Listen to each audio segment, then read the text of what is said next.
Nos anais da história da humanidade, há momentos em que a própria natureza viola seus fundamentos e a morte chega inesperadamente. Em 21 de agosto de 1986, no silêncio da noite africana, nas montanhas de Camarões, ocorreu um evento que não será relatado nos livros didáticos escolares. Às 9 horas da noite, ouviu-se um estrondo terrível e, em poucos minutos, a vida nas aldeias cessou, mergulhando-as em um silêncio assustador. Em um raio de 25 quilômetros do local da tragédia, não restou ninguém. Pessoas, gado, toda a vida, todos morreram instantaneamente, sem um único grito, sem luta. Mais de 1.700 pessoas foram vítimas de uma morte misteriosa e ninguém conseguiu explicar a causa. Nem a peste, nem um ataque militar podiam dar uma resposta. Era um mistério que nem cientistas nem pesquisadores conseguiram desvendar. Os primeiros a chegar ao local encontraram apenas cadáveres cobertos por estranhas úlceras vermelhas e um único sobrevivente, que tinha apenas vagas lembranças de um cheiro fraco, semelhante ao de pólvora, e de uma perda repentina de consciência. A resposta estava escondida nas profundezas, a apenas alguns quilômetros da zona da morte. Nesse local, que os povos locais evitavam desde os tempos antigos, havia um reservatório sinistro, o Lago no Vulcão.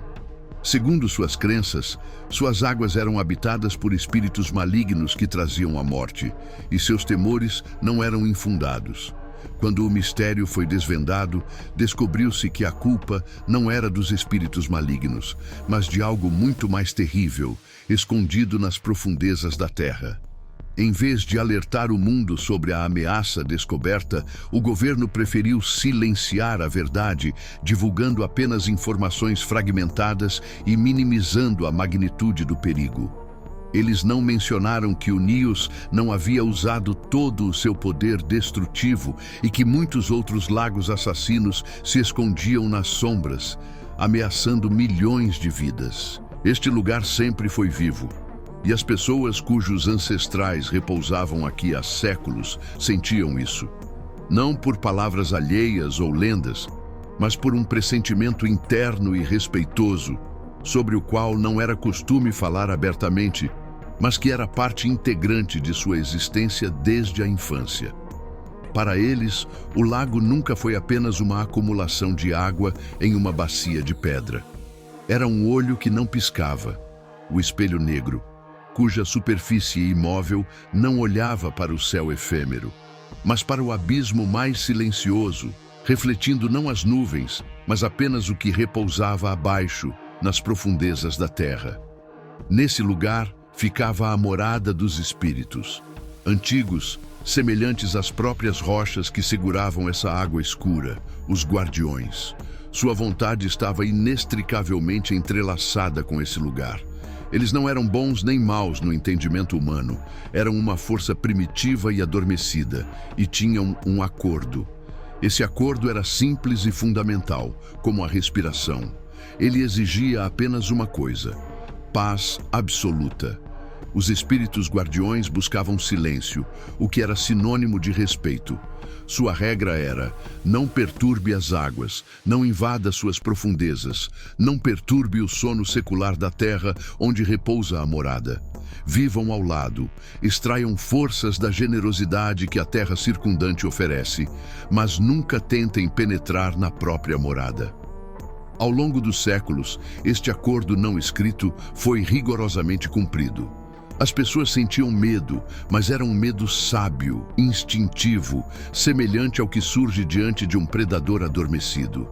Esse medo era a base de sua sabedoria. Eles bebiam água de riachos límpidos que desaguavam rapidamente no espelho negro, mas nunca a retiravam diretamente do lago. Não pescavam nele, porque sua profundidade era considerada sem vida, pertencente a outro mundo. E não lavavam roupa nele. Assim que o sol começava a se pôr, eles instintivamente se afastavam dele. Os anciãos repetiam incansavelmente aos jovens: não fique olhando para o espelho negro por muito tempo, ou os espíritos vão te ver e se lembrar de você. A vida seguia seu curso monótono e previsível. Gerações se sucediam. O medo, que antes era conhecimento, tornou-se hábito, e o hábito se enraizou nos costumes. Os costumes se transformaram em leis inquebrantáveis. E enquanto essa lei fosse cumprida, os espíritos permaneciam em silêncio. Eles permaneciam em sua escuridão impenetrável, e seu sono era o suporte de um equilíbrio frágil. A terra dava colheitas generosas, os riachos saciavam a sede. A vida, sem dúvida, era cheia de dificuldades, mas continuava. O tempo passou e o mundo ao meu redor mudou, mesmo nessa região remota. Os anciãos que guardavam o tratado foram falecendo, levando consigo a memória viva do medo primitivo. Seus descendentes, filhos e netos, cresceram em realidades diferentes. A vida deles era tão pobre quanto a vida de seus pais. Eles compreendiam perfeitamente o quão difícil era seu destino e o quão pouco recebiam em recompensa por seu trabalho. Da cidade chegavam rumores sobre um mundo vasto, onde a ciência e novas leis davam explicações para tudo, não deixando espaço para a intervenção dos espíritos. Essas novas pessoas eram originárias da mesma terra, do mesmo sangue, falavam a mesma língua e se alimentavam dos mesmos produtos. Mas seus corações já não ouviam o sussurro silencioso da terra. Eles olhavam para a morada dos espíritos com novos olhares pragmáticos. Em vez do espelho negro, viam apenas um grande buraco com água, que não servia para nada. Não era possível pescar nele. Em vez da terra sagrada, eles viram áreas férteis localizadas bem na borda, que permaneciam sem cultivo, enquanto suas famílias precisavam de campos para plantar milho. O que para as gerações anteriores era sabedoria, aos olhos dos jovens se transformou em ignorância e velhos superstições. Eles deixaram de ter medo, cansaram-se de viver na pobreza. Queriam viver, na sua opinião, melhor e de forma mais justa.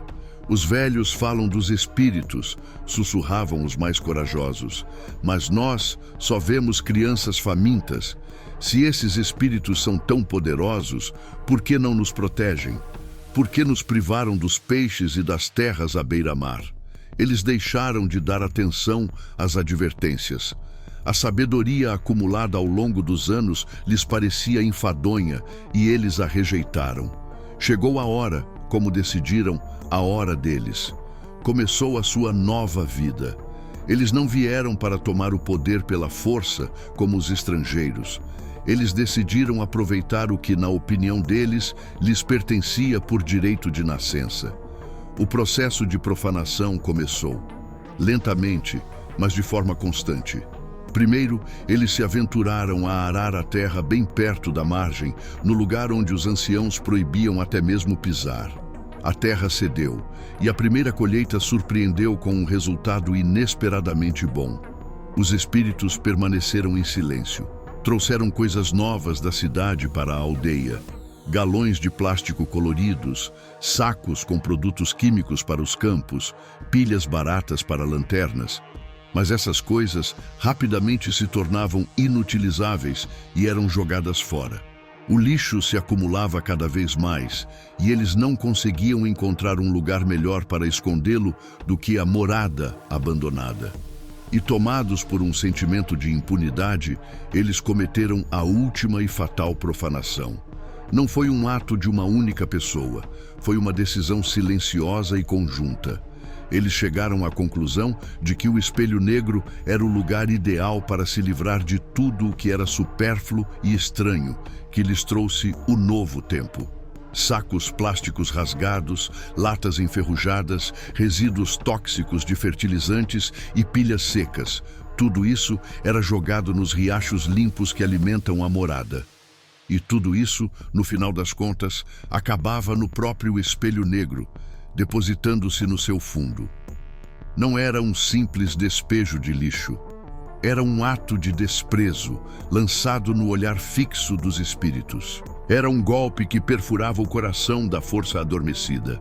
Era uma traição total, No mesmo instante em que o mundo existia pacificamente há centenas de anos, o tratado foi rasgado em pedaços. A água do lago pareceu tremer. Não era o vento, não. Não era esse tipo de tremor. Ela estremeceu como um ser vivo, de uma dor insuportável e penetrante. Todo o abismo do lago se agitou. Primeiro, um silêncio completo e sobrenatural tomou conta da terra. Os pássaros noturnos se calaram. O vento se acalmou. Parecia que o mundo inteiro havia congelado, ouvindo com medo. E, de repente, das profundezas do lago, ouviu-se o rugido do abismo. Não era um som que pudesse ser captado pelos ouvidos.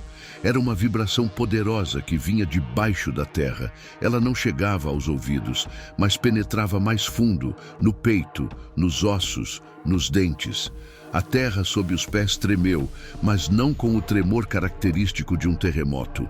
Ela ressoou, baixa, como um útero.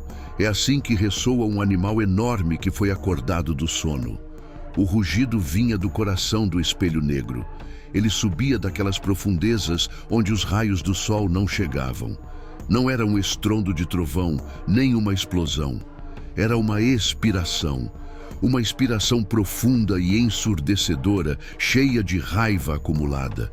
Era um símbolo de vingança. Os jovens que trouxeram o lixo ficaram parados no lugar. Eles não entendiam o que era aquilo. O medo tomou conta deles, mas ainda não era consciente, era mais instintivo. Mas os idosos que viviam longe do lago, em suas casas, se ajoelharam. Tudo ficou claro para eles. O acordo havia sido quebrado. A paz e a tranquilidade foram destruídas, e os espíritos guardiões das águas despertaram para iniciar seu julgamento silencioso, mas abrangente. Esse rugido serviu apenas como um aviso, um presságio sinistro de guerra, mas a punição em si ainda não havia chegado.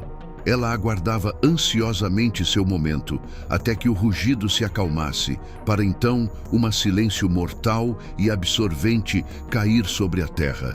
Depois que o rugido do abismo se acalmou, veio o silêncio mortal sobre o qual os anciãos haviam alertado. Era um silêncio absorvente que prenunciava a destruição total. Da fenda no espelho negro, da própria fonte dos espíritos, surgiu a vingança encarnada. Os habitantes da região chamavam essa substância de sopro do abismo. Ela era invisível e possuía uma gravidade extraordinária. Independentemente do vento, ela não subia no ar, mas fluía pela terra como um fluxo denso e frio, obedecendo totalmente à vontade dos guardiões. A nuvem silenciosa vagava em busca de um alvo, preenchendo as planícies, vales e leitos de riachos para garantir a limpeza total da zona amaldiçoada. A nuvem não era visível ao olho humano, mas sua densidade era palpável. Ela surgiu com um único objetivo: absorver a própria vida. Era o julgamento, e os espíritos não permitiam que suas sentenças fossem perturbadas por pânico ou gritos. A punição deveria ser silenciosa e absorvente. Por essa razão, a fúria encarnada, antes de engolir os vivos, agia sobre a consciência, provocando um estado de sono doce e irresistível. As pessoas que dormiam pacificamente em suas casas não acordaram. Aqueles que estavam acordados sentiram uma fadiga instantânea e incontrolável que desligou suas mentes. Eles caíam inconscientes, sem tempo para sentir o sufoco, perceber o perigo ou pedir ajuda. Eles eram tomados por essa doçura ilusória, esse sono do qual não havia despertar. Famílias ficavam paralisadas em suas posições habituais. Pais com filhos nos braços, mulheres junto ao fogão. Não havia sinais de luta em seus rostos, apenas a marca de uma paz repentina, causada pelo poder mortal.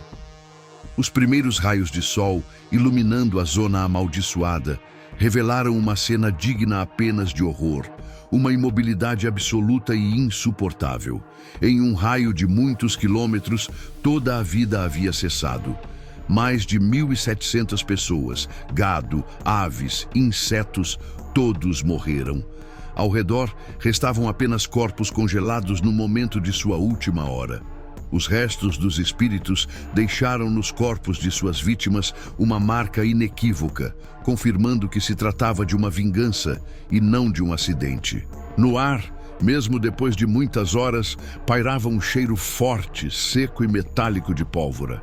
Na pele dos mortos, nos locais onde entraram em contato com a nuvem silenciosa, apareceram feridas vermelhas, semelhantes a marcas.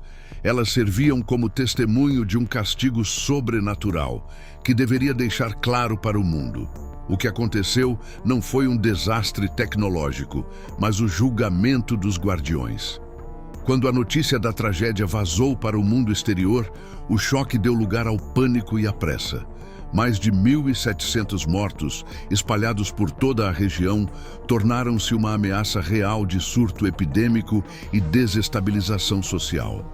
As autoridades, já construindo uma versão falsa do que havia acontecido, exigiram uma coisa: a destruição rápida e completa de todos os vestígios da catástrofe. Resgatadores e voluntários de todo o mundo invadiram a zona amaldiçoada. Eles trabalharam em condições caóticas, com equipamentos limitados, sem tempo nem possibilidade de realizar exames médicos completos. Todos aqueles que não davam sinais de vida, que estavam sem calor e pálidos, eram declarados mortos sem hesitação. Nessa pressa, causada pelo medo e pela necessidade urgente, foi tomada uma decisão difícil e desumana.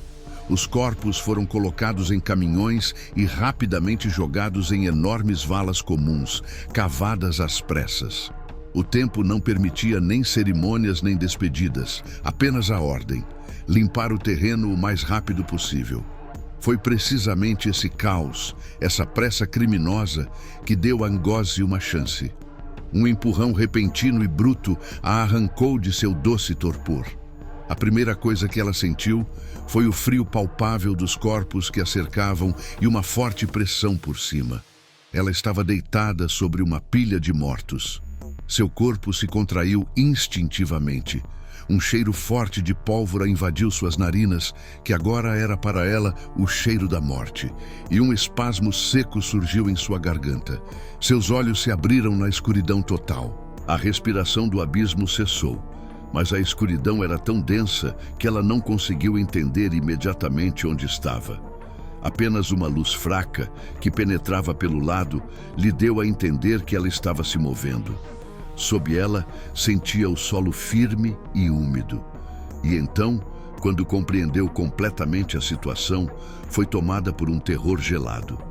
Estavam levando-a para a sepultura. Ela estava viva. Acordou entre uma multidão de corpos mortos.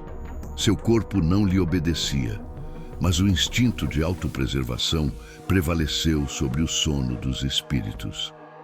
Ela só conseguiu emitir um som baixo e rouco, que mal podia ser ouvido acima do barulho do motor. Esse som fraco chamou a atenção de um dos motoristas do caminhão, que olhou para trás por um segundo.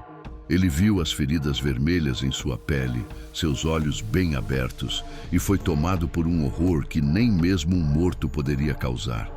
Ngozi foi salva, mas essa salvação acabou sendo uma maldição. Ela está viva, mas se viu em um mundo que não existia mais para ela. Ela acordou em um acampamento, mas isso não podia ser chamado de salvação. Seu marido e seus 4 filhos, que ela procurava desesperadamente, permaneceram para sempre no reino das sombras. Seus corpos, devorados pela fúria encarnada, foram encontrados juntos. Toda a sua família, seu apoio e tudo o que dava sentido à sua vida desapareceu. Ao seu lado estavam outros que milagrosamente sobreviveram à tragédia, mas o choro coletivo deles não conseguia abafar o vazio que tomava conta do seu coração. Ngozi, resgatada do caminhão, deixou de ser um símbolo de milagre e se tornou a encarnação viva de uma tragédia coletiva. Mas sua história não foi a parte mais terrível das consequências. Após o julgamento, a tragédia se transformou em uma nova onda de mortes. Muitos dos sobreviventes não conseguiram lidar com a solidão e a perda. Homens que perderam todos os filhos, mulheres que ficaram sem maridos, escolheram o caminho para se juntar aos seus entes queridos que partiram. Cometeram suicídio, desejando voltar ao sono doce do qual o destino, como por engano, os arrancou. A questão mais assustadora que pairava sobre a zona amaldiçoada, como uma sombra, era a questão da pressa e do caos. Quantas pessoas acordaram já enterradas sob o gelo da terra fria? Quantos deles, sentindo o frio e a pressão de outros corpos, compreenderam a terrível verdade nos últimos segundos de suas vidas? Essa questão se tornou uma acusação eterna contra a rapidez desumana com que a humanidade tentou esconder os vestígios do julgamento dos espíritos. A vontade dos guardiões não desapareceu da morada. Ela permaneceu aqui como uma força ativa e indomável, cujas raízes se estendiam até a própria essência da força adormecida. Os espíritos não cessaram sua vingança. Eles apenas a suspenderam para acumular uma nova fúria ainda mais destrutiva. O fogo profundo, principal instrumento dos espíritos, recarrega o lago de forma contínua e cíclica. A força adormecida, sendo uma fonte constante e infinita de fúria encarnada, não cessa seu trabalho. Mesmo depois que a nuvem silenciosa foi liberada e se dissipou pelos arredores, o fogo profundo continua a agir com a mesma potência. Ele, de forma gradual, mas constante, conduz uma nova vingança encarnada às profundezas da água, aumentando a concentração da substância mortal. De acordo com as concepções dos espíritos, o espelho negro atuava como um instrumento consciente e obediente para a realização de sua vontade. A água de Nils, aparentemente escura e imóvel, não era um reservatório comum de gás. Ela se transformava em uma expressão cada vez mais concentrada da vontade de vingança. O julgamento, por sua natureza, era cíclico e implacável. O lago imediatamente começou a acumular a substância pesada em suas camadas profundas e frias. A cada dia, a ameaça que se escondia em suas profundezas aumentava.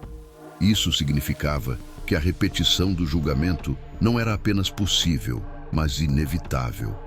Isso poderia acontecer a qualquer momento, repentinamente, assim que o equilíbrio da vingança encarnada ultrapassasse o limite crítico. Ao chegarem à zona amaldiçoada, as forças externas viram milhares de cadáveres e ouviram falar do cheiro de pólvora e das feridas vermelhas. Mas sua mentalidade lógica e científica não lhes permitia acreditar na existência dos espíritos, do tratado ou da vontade viva do lago. Eles buscavam apenas uma causa simples e material que pudesse ser investigada, registrada e, o mais importante, vencida. Eles imediatamente inventaram sua mentira. As autoridades declararam que havia ocorrido uma emissão única, sem consequências. Chamaram-na de anomalia geológica, fenômeno natural, que não podia ser controlado pelo homem. Eles repetiram insistentemente que o incidente tinha sido excepcional e não se repetiria. Essa desinformação era necessária para evitar o pânico e manter o controle sobre a situação na região. O pior momento para as autoridades chegou quando seus instrumentos revelaram a terrível verdade. O fogo profundo não se extinguiu. Todos os seus métodos científicos, tecnologias e poder se mostraram inúteis diante dessa força indomável que não podia ser medida nem detida. Reconhecer sua impotência, reconhecer ao mundo que o julgamento dos espíritos havia apenas começado e não terminado, significaria a destruição total de seu sistema e um pânico imprevisível. A única maneira de sobreviver era a desinformação total. Ocultar o fato da ameaça constante e mortal para não se condenar à destruição. As autoridades impuseram ao mundo uma versão oficial dos acontecimentos que não estava aberta à discussão. Uma emissão única causada por uma catástrofe geológica que já havia esgotado sua força. Prometeram controle total e pacificação técnica do lago, para assim encerrar a questão do Tribunal dos Espíritos. Mas para os sobreviventes, que viram as feridas vermelhas em seus corpos e sentiram o cheiro de pólvora, o conceito de incidente esgotado era estranho. Sua experiência, temperada nas chamas da tragédia pessoal, inspirava. Os espíritos não desapareceram. A vontade negra do lago não saciou sua sede. Ela apenas recuou para preparar secretamente novas leis inabaláveis. O lago Nyos transformou-se de um simples santuário em um olho que tudo vê, observando incessantemente a zona amaldiçoada. Os espíritos, escondidos nas sombras, observam atentamente, exigindo o cumprimento rigoroso de sua principal lei não escrita: a paz absoluta. Nenhuma invasão futura, nem a menor profanação da terra e da água. No entanto, os espíritos, ensinados pela amarga experiência da traição, não confiavam na memória humana. Eles mantinham sobre as pessoas uma ameaça que superava em terrível até mesmo a repentina nuvem silenciosa. A vontade dos guardiões utilizava para recarregar constantemente a água, não apenas o fogo profundo, mas também a vulnerabilidade da própria barreira que protegia sua morada. As autoridades tentavam desesperadamente esconder o fato da real perigo.